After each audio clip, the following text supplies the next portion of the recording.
In front of me is TCL 501 and today I would like to show you how you can add emergency numbers.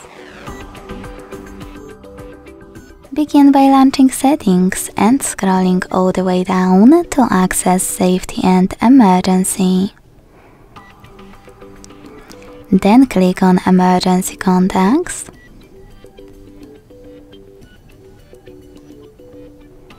Select continue as, your Google account or use without an account. Either way, wherever you decided, you can finally tap on add contact over here.